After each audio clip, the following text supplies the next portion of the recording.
अस्सलाम वालेकुम स्टूडेंट्स। अभी जो मैं है आप लोगों को रिव्यू एक्सरसाइज 3 का जो क्वेश्चन नंबर 5 जो है वो डिस्कस कर रही हूँ। उसमें बेटा कह रहे हैं use Venn diagrams to verify the following.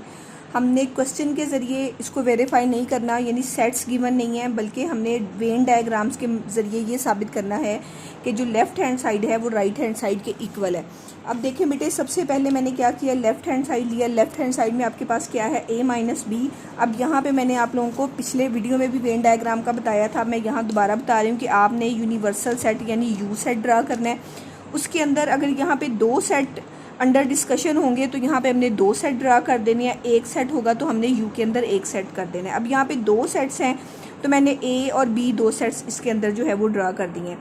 अब जो ये वाला जो दरमियान वाला पार्ट मैंने जो कॉमन लिया है, इसमें ऐसा भी होता है कि क्योंकि ये यूनिवर्सल सेट में ए और बी दोनों सेट हैं, ये दोनों सेट्स एक दूसरे से अलग अलग भी हो सकते हैं और ऐसा भी हो सकता है कि इनमें कोई एलिमेंट जो है वो कॉमन हो, तो वो एलिमेंट जो कॉमन एलिमेंट है वो इस एरिया को जो है वो शो करता है।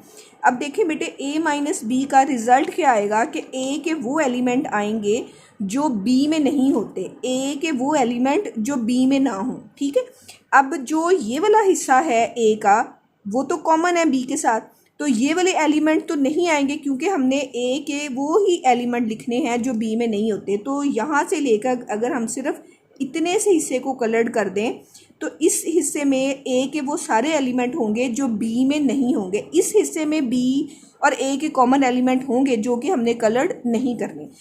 ये वाली जो साइड है, ये नंबर 1 साइड का जो है वो आपके पास आंसर आ गया, जो कि ये शो कर रहा है कि a के वो एलिमेंट जो b में नहीं है वो हमने क्या कर दिए, कलर्ड कर दिए हैं। जो इसकी राइट हैंड साइड है वो ये शो करी है a इंटरसेक्शन b, तो हमने a को अलग यहाँ पे ड्रा कर देना है और b कंप्लीमेंट को हमने यहाँ पे अलग ड्रा कर देना है। अब यहाँ पे बेटे मैंने वैसे यूनिवर्सल सेट बनाया, उसमें a और b सेट बनाए, दरमियान में इंटरसेक्शन है, इंटरसेक्शन लगाया, यहाँ पे यूनिवर्सल सेट और a b सेट। पहले मैं इसका रिजल्ट, अब यहाँ पे क्या है, जस्ट a को कलर कर दे। अब a को कलर करने का मतलब है a का पूरा हिस्सा मैं कलर कर दूंगी, तो ये वाला जो हिस्सा है वो भी ज़ाहिर है a में आएगा क्योंकि वो a और b का कॉमन है, तो ऑटोमेटिकली वो a में तो आएगा। अब ये मैंने हिस्सा कलर कर दिया। दूसरी साइड पे हमने b कंप्लीमेंट को कलर करना है।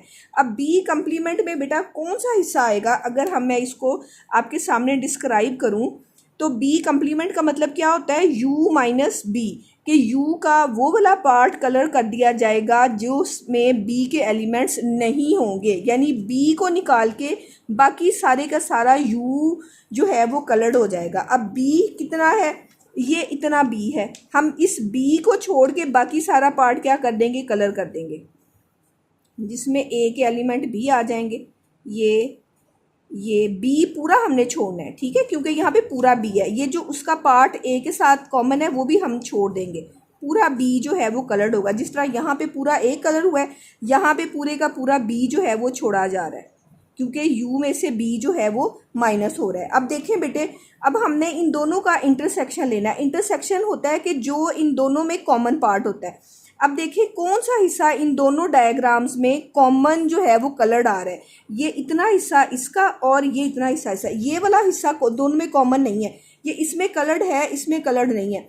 तो ये वाला हिस्सा ए के वो एलिमेंट जो बी में नहीं है वो, और यहाँ पे भी ए के वो एलिमेंट जो बी में नहीं है वो, दोनों में क्या है, कॉमन कलर्ड पार्ट है। तो जो दोनों में कॉमन कलर्ड पार्ट है वो हम यहाँ पे क्या कर देंगे, कलर कर देंगे, तो ये आपके पास सेकंड साइड का आंसर आ जाएगा। अब हम चेक करते हैं क्या हमारी फर्स्ट साइड भी यही कलर थी, तो देखें यहाँ पे भी उतना ही हिस्सा कलर्ड है और यहाँ पे भी उतना ही हिस्सा कलर्ड है। तो हम लिख देंगे, क्या लिख देंगे, बाय 1 and 2 क्या, a minus B is equal to a intersection b complement. ठीक है, मुझे उम्मीद है बेटे कि ये आप लोगों को अच्छे तरीके से जो है वो समझ आ गई होगी।